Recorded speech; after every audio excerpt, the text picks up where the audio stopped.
প্রিয় অভিভাবক, প্রিয় দেশবাসী, এটা প্রাক প্রাথমিক বিদ্যালয়ের শ্রেণীর বই, 5 বছর বয়সী শিশুদের জন্য। এই বইটি প্রত্যেকেই দেখেছেন। কি দেখেছেন? এই বইটিতে কোনো ধর্মীয় শিক্ষা নেই, ধর্মীয় নীতি নৈতিকতার কোনো শিক্ষা নেই, একটি ভালো মানুষ হিসেবে গড়ে ওঠার কোনো কিছু নেই।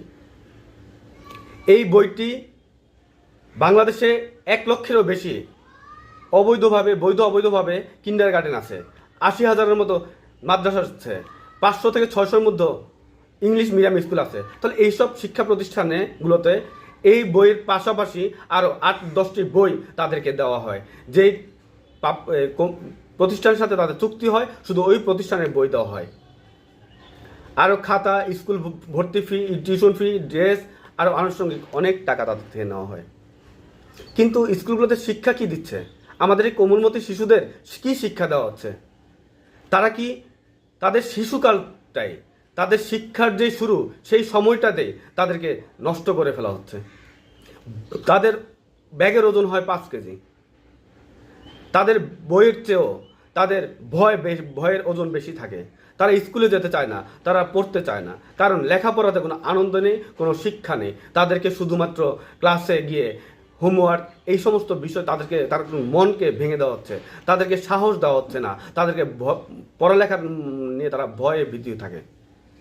আপনারা যখন দেশবাসী রাস্তায় নামবেন, দেখবেন খুব ভোরবেলা স্কুলের বাচ্চারা যখন স্কুলে যায়, তাদের চোখে ঘুম থাকে, তাদের চোখ মুখে ভয়ে থাকে, আতঙ্ক থাকে।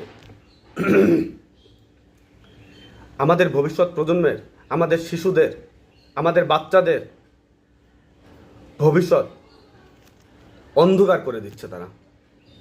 তাদের শিক্ষাকে, তাদের মেধাকে ধ্বংস করে দেওয়া হচ্ছে। আমি মোহাম্মদ জহিরুল আলম সৌরভ। আমি বাংলাদেশের শিক্ষা ব্যবস্থাকে পরিবর্তন করব।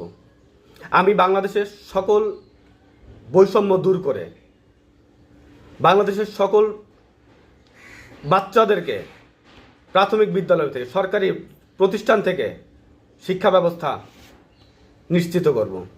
কিন্ডার গার্ডেন নামধারী, ব্যবসা প্রতিষ্ঠান নামধারী কিন্ডার গার্ডেন, মাদ্রাসা, ইংলিশ মিডিয়াম, এই ধরনের শিক্ষা প্রতিষ্ঠান বন্ধ করে শুধু সরকারি প্রাথমিক বিদ্যালয় থেকে শিশুদেরকে পড়াশোনা করানো হবে। তাদেরকে ধর্মীয় শিক্ষা পাশাপাশি দেওয়া হবে, তাদের নৈতিকতা শিক্ষা দেওয়া হবে, ভালো মানুষ হিসেবে গড়ে ওঠার জন্য তাদেরকে তৈরি করা হবে।